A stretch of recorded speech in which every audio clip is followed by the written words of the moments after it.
Hi, I'm Drew. And I'm Sam. And welcome to Drewling Samantics.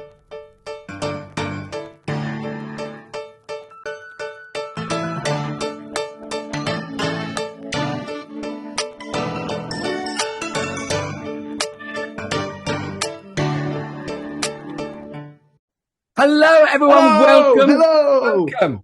Hello, Sam. Oh, look at you, looking all bright and bonny, looking very, very well. Oh, that's very kind of you, mate. We're off to a good start with some nice, friendly, welcoming chat. So obviously we're giving an absolutely incorrect impression to anyone new that's joining us. They're going to think that we're bright, breezy, friendly, happy, when actually two grumpy blokes, one old, one older. Neither of us any wiser, mate. Let's No. face it, neither of us any wiser. No, Yeah. the whole old dog's new tricks. I don't know about old blokes and new happiness. It doesn't seem to But, work. mate, old blokes, new season. Old blokes new Where season. we are. Yes, indeed. So to anybody rejoining us after the many long-suffering seasons we've had before, welcome back to Drewling Samantics. And equally, to anybody new, hello, welcome. This is my lovely friend, Drew. And this is my equally lovely friend, Sam. And we together are Drewling Samantics, two hard-working, jobbing actors trying to make it in what is probably the world's oddest and most unpredictable industry. I think you're probably right there, mate. Unpredictable, very definitely, and at times very, very strange. Yes, indeed. So we are both from London in the UK, which I'm sure most of you know, but we are well aware that we do regularly get joined. People tune in to listen or to watch us, if you happen to be a YouTube connoisseur, from all over the globe. So to you lovely people joining us from pastures wide, I say hello, bonjour, ni hao, hi, hola, guten tag, konnichiwa, salam, hey, and all those other nice welcomey hello things. And Drew's looking at me like, what the fuck have you just done? You've done research, you bugger. I was just going to say Guten Morgen, Guten Abend, Bonjour, whatever. You trumped me, trounced me. I suppose we ought to say, because, you know, we may very well have viewers from you know, New Zealand and Australia, where the World Cup is on at the moment. And by the time this goes out, we will know, you know, where our girls are and what has happened to the Lionesses. But yes, I suppose absolutely. we should say g'day, and we're sorry. Yeah, well, exactly. I mean, we have, so we're recording this a couple of days before we go out, which is Sunday the 20th, which is the day of the World Cup final. And so yesterday, day before, we got through the semis, and we did indeed knock out the hosts, Australia. Yeah. So to you, we say sorry. Not sorry. But yeah, so good luck / congratulations / commiserations to our wonderful Lionesses, and that's probably just one of small moments where we will end up going completely off topic, talking about sport on a podcast which is primarily about acting, modelling, singing, voiceover, performing, hosting events, all the kind of good stuff that goes into a performer's life and work in the world, in the industry of performance.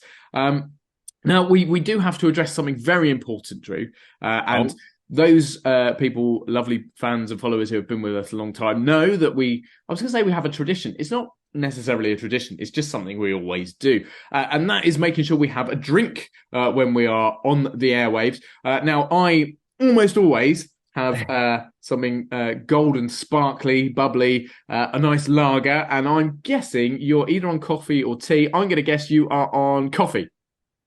Is it coffee? It's the other one. It's tea this morning.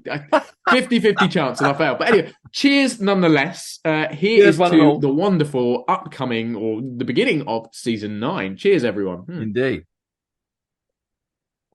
Yes, so as said, this is season 9, our 9th outing, our 9th collection of what will be 15 episodes, which features a lot of us, which people tend to find all right. But more importantly, a lot of fantastic guests. And we have some brilliant people already queued up and ready to go for this season ahead. I'm very, very much looking forward to it, mate. Could I also say though, Sam, that we, although, it might not look at it at times, we do a lot of planning, a lot of pre-production goes into this, a lot of thought and care. And then we make it look like it's just off the cuff and, seamless. Seamless. And, but we do, if anyone wants to take part and think they would make a great guest, suggest yourselves. And, it'd be lovely to hear from you anyway. And anything, you say, I've got a mate who is, or, a friend, my friend is, she does this, he does that. If you think that would be great guests, we would love to hear from you because, it is, we always say, we like to think that we're an open forum. And, anybody, that works within the business or with, as Sam said, there are some fringes of the business that, we've tried to include and we would love to hear more of. So any guests, any suggestions, bring it on. We love to hear from people. Please do. So as much as I say, we do have some amazing guests queued up. We obviously always have space for more. We're always more than willing to welcome people in. So whatever part of the industry you might be from or whatever sort of echelon and what direction you take that sort of connects to it in some way, please do get in contact. And equally, as Drew said, if you know someone, or I guess if there's someone out there that you think, oh, that person would be fantastic as a guest, let us know. We'll try and get in contact. We'll try and bring people on board. We've been very lucky over our past 8 seasons that we've had some fabulous guests, brilliant people from all different areas, be that from makeup to stage work to comedians to musicians to producers to writers. We've every single different element you can possibly think of. We've kind of dived into and tried to bring sort of some awareness to that. But equally, we're sure there are little elements that we've missed or not missed, but just not had the opportunity to yet. So, please do get your suggestions coming in, as regular listeners have been very good at doing in the past, but keep them coming. We'll try and get some of those guests that you really want to see. And equally, we'll bring you some new, exciting faces, people that you perhaps didn't expect, but are equally brilliant. So, lots of fun guests to look forward to this season. Equally, and we say it every year, every season, and we tend to, I was going to say fail miserably. I don't think we fail miserably. I think we just run out of time or opportunities. But we are going to go out and about and do some sort of behind the scenes stuff like we've done before. Those of you on YouTube will get to see new areas. Those of you just listening to us, you won't miss out either. It just means we'll be in a slightly different place talking about what we're getting up to. Now, both of us have some very exciting projects coming up, some of which we can talk about, some of which we can't just yet, but things will be revealed as we go along. But definitely we're going to be out there in the thick of it, shall I say, and we'll bring you some exciting exclusive content when we are out there doing what we do best, or doing what we do for a living anyway, I guess. Doing what we do, what we can get away with. Yes. Now, Sam, you've hit on a couple of things. We do have, we know we have an international audience, which is brilliant, and people from every area of the business. And you talk about new stuff, new work, new things happening. Very much in the news at the moment, obviously, is the Edinburgh Festival, is the Edinburgh Fringe Festival is taking part. And we've got some good mates that are up there at the moment doing very well. A friend of ours, Dave Bibby, he's got a new show on up there and doing enormously well. So, it's always a little bit of a downtime at this time of year. It goes very quiet. Not a lot is happening. There are loads of things in development, but, the country is top heavy with actors up in Scotland at the moment. The whole thing is tilted slightly to the left, full of thespians and critics and creatives.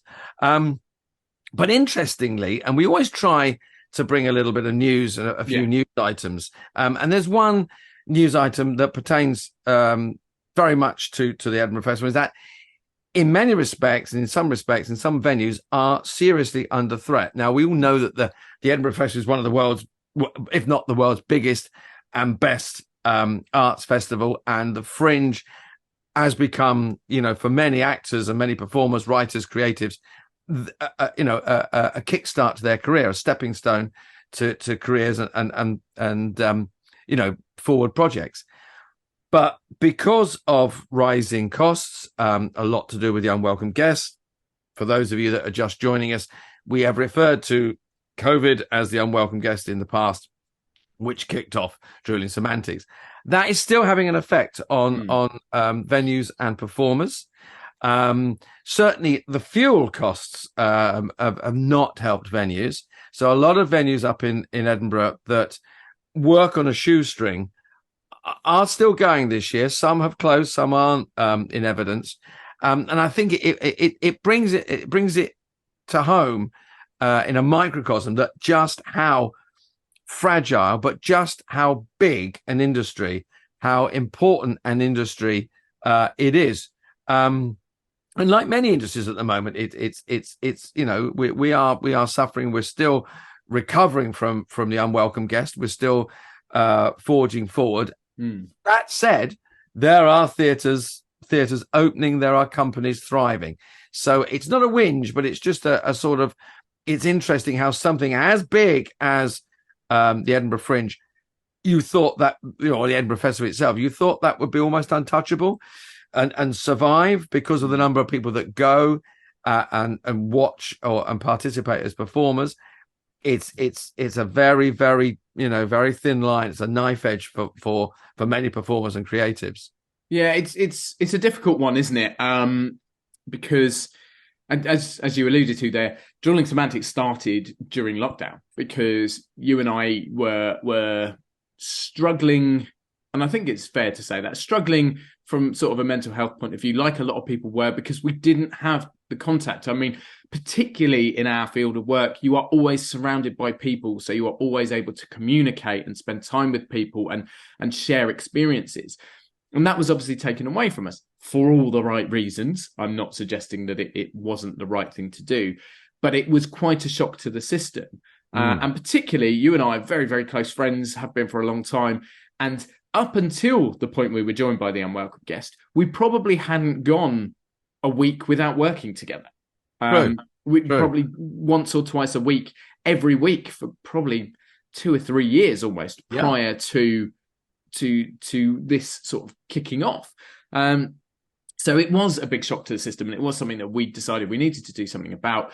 We wanted to have a bit of a moan, a bit of a chat, a bit of a laugh, and we were doing that on Zoom or over the phone anyway, and then discovered that actually, or decided is probably more accurate, that some of the things we were talking about were probably quite interesting. So we almost offered it out to friends and family and general public in the medium of a podcast. And we discovered that people very much enjoyed it. But what it was primarily was a way of almost emphasizing how important the arts are and how much they could be missed and how under-supported they are in certain ways.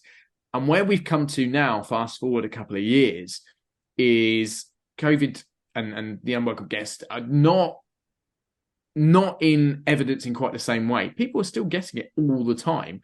But what with vaccinations and other precautions, it's almost treated kind of like as a standard thing now. It's just like getting the flu. It's something you just get on with.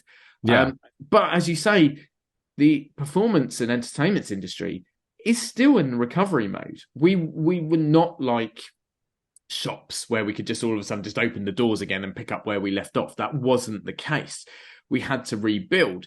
And the irony is we almost got to a point where things were starting to look up, and then financial crash, like a big issue with inflation and because of the war in Ukraine, money was affected. Things like supply, because obviously now can't get supplies from Russia for all the right reasons, but things like that. So it's almost like we just risen from the ashes of one to be struck down again. And I'm going around the houses on this, but what I was kind of getting to is the fact that, as you say, Edinburgh Festival is probably the biggest of its kind in the world, and gets immense support. However, on the flip side, yes, a lot of venues are struggling. A lot of people are struggling because accommodation, everyone's probably aware, accommodation during Edinburgh Festival up in Scotland is absolutely ridiculous. It's almost nonsensical. It's like, I compare it to Now, I haven't got children, neither of you, but I have a lot of friends who do. And they talk all the time about, and I'm going to name drop here, and I'm sure there are lots of other places, but this is the one that comes up all the time, centre parks. Outside of school holidays, a family can go on holiday and spend, let's put an imaginary figure, something like, I don't know, £500 on a week in centre parks, something like that. Hit school holidays, and it's up to like 1,500, £2,000. Oh, yeah. Because it's supply and demand, isn't it? And they know it's going to be a lot more. Absolutely. So they can do that. And that's what Edinburgh accommodation is like during. Well, as Edinburgh fills up with performers, you know, the people who live in Edinburgh leave, rent their accommodation, their flats, their houses out. I mean, you know, Airbnbs in Edinburgh are just, they become ridiculously priced. But there are thousands of them, and they fill because when you're up there, you have to have. I mean, I've been up to Edinburgh several times. I've lived in a tent and a camper van. A flat. I slept on a floor in a warehouse, all sorts of things. But in every case, it was bloody expensive. Yeah, exactly. Where you did it. Exactly. But what I'm trying to say is the fact that things are hugely expensive right now across the board. So it is quite difficult to support what is essentially a luxury, to be able to go and watch comedy and watch shows and enjoy yourself at a festival.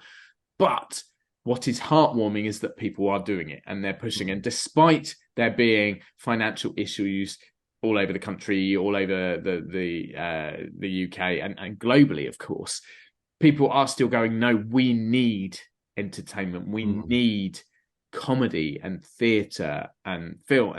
And the support has been phenomenal despite everything. So it's a 50-50 situation. Isn't it? People are definitely struggling. Venues are struggling. And some, sadly, will not recover or will not survive. No, but as performers, and I speak on behalf of all of us, we are immensely grateful for those people that do continue to support despite the difficulties. Because without support, we are nothing. But equally, without entertainment and theatre and film and TV and radio and podcasts and print and books and God knows what else you want to put in that group, where's the fun? It'll be a very silent world, and and as you say, a very depressed and unfunny world. But we're only vital when we're not there. Yeah. You know, there was that big thing of, like, you know, when we were seeking support, you know, are the arts viable? There was are you viable? And I think we've proved, you know, during that time and after that we are. I mean, I there was one story, and I'm not going to go into too many details because of the subject matter, but as one performer, and they are in Edinburgh at the moment, and I think it's a hint of how a demonstration of how desperate money is for performers, how passionate performers are, and how important performing is to people is that there's a performer up there doing a show and they have self-funded, and some of that money has come via, and this will open up, I'm sure, floodgates of opinion, but some of that money has come through sex work. Now, wow, I know, and my mind immediately goes, wow, that's a desperate thing to do. Or that's they're desperate is, but I think as performers, sometimes we are desperate to perform, and we shouldn't be surprised. I don't think we should be surprised, because there are very many. You can crowdfund, there are all sorts of online ways of getting money to perform. And I'm not saying it's a great idea, and I don't approve or disapprove. It doesn't matter. So I'm not going to come down either way. But I can understand how someone with a project, with a passion to put on a show would go, hang on a minute, I think I know how to make some money. If I'm going to say anything, I think it's extraordinarily brave. I think whether they've come out with that story as a means of publicity, I don't know. The story it's out there. I'm not going to comment. I'm not going to give publicity to that, because my point of this is money is difficult to get hold of, and a performer has been pushed quite far to raise money. Rightly or wrongly, I don't know. I have my own opinion. But whatever, I think whatever happens, it's enormously brave, and I can only hope for that creative, that performer, that it pays off, because it would be I think if to put yourself in that extreme position and then it not work, I hope it's a good product. I hope they have a great time, and I hope whatever happens, it's worth that. I'm going to say it's sacrifice. I mean, you use the word extreme, and I think obviously that is a very good way of putting it. Drastic is probably it is a drastic measure that this person, this individual, has taken. I want to add to your what you were saying and say I hope they are staying safe, because obviously that is highly important as well. Absolutely. It shows an immense level of commitment. It also potentially shows great business sense. I mean, we know there are lots of people out there who sell themselves in the form of pictures or video or whatever, and are making quite the living, shall we say? So maybe it's a very savvy move, but it's certainly extreme. It's certainly drastic. It's sorry to interrupt there, but they also tagged it with, should I have had to go to these levels to put on a show? That's an interesting question in itself. How far? What do you do if you have a product? Should there be more funds available for the arts to put on work? Of course, there should be more money for everything, but there comes one has to draw the line somewhere, and say, maybe that was a bit, or should. I don't know. What's the yardstick on good work? What's the yardstick on getting things on stage? What one man's meat is another man's poison. So what I think should be funded, you might go, Drew, you must be bloody mad, mate, and vice versa. I do regularly, but I know absolutely what you're saying. The devil's advocate to that would say, well, no one forced you. You have made that decision, because if we were talking about someone going, I've had to turn to that kind of work to pay my mortgage or to feed my children, then we're in a very different scenario altogether. But we at Drewling Samantics try to stay impartial as possible. We like to give opinions, but we will always make everyone aware that those are our opinions. And we will try and get both sides to every argument and look at all the facts and all the everything that's involved. But that's certainly an interesting one to bring up to open season 9, mate. I thought it was. I mean, it ran, because we talked about the festival, and it was one of those things. And one hears stories of struggle and dedication all the time. But I thought that one was an interesting story, and as you say, I mean, I'm not judging anyone, and we're not judgment on here, as you say. No. We'll try and find the heads and tails of each argument. But it did strike me as a very interesting story. It's a damn good opener, mate. It really is. Just promise me one thing: you're not gonna do that, mate. I'd have to pay them. That's all I can say. I mean, wow. If anyone is watching this on YouTube, and I sincerely hope you are, I mean, and if you're not, flip over to YouTube and go, yeah, you're right, Drew. Yeah. And I'd want change from a fiver. I mean, it's bloody hell. I think that's probably a perfect place to leave it, mate. Now, obviously, this episode has been short and sweet, as is my wonderful podcasting partner. Hey, how's that? Well done. Thank you very much. Next week, we're going to return full-length episode with our fabulous first guest of season 9. It's one you do not want to miss. I'm going to love this guest. Yeah. I really love this guest. Really, really special episode. We're incredibly lucky to have had this person on the show with us. Or to have this person on, I should say. We're not there yet, although you might be watching this in the future. Who knows? That's true. At this point, we might be old and grey. Oh, hang on. At this point, I might be old and grey. And there we go. We managed to almost get through a whole episode, Drew. But That's no, why there I it let was. you see that. How big a hole is he going to dig and throw me in? On that note, I am going to raise my pint to my wonderful partner in crime, Mr. Drew Fettis. Thank you so much for being back with me, mate. And that thank you extends to every single person tuning in, listening, watching, messaging, sharing, whatever you happen to be doing. Thank you so much. Welcome back to Drewling Semantics. If you're new, welcome to Drewling Semantics. Drew and I will be back next week with our first guest of season 9. Take care, everyone. See you then. See you later. Ta-da.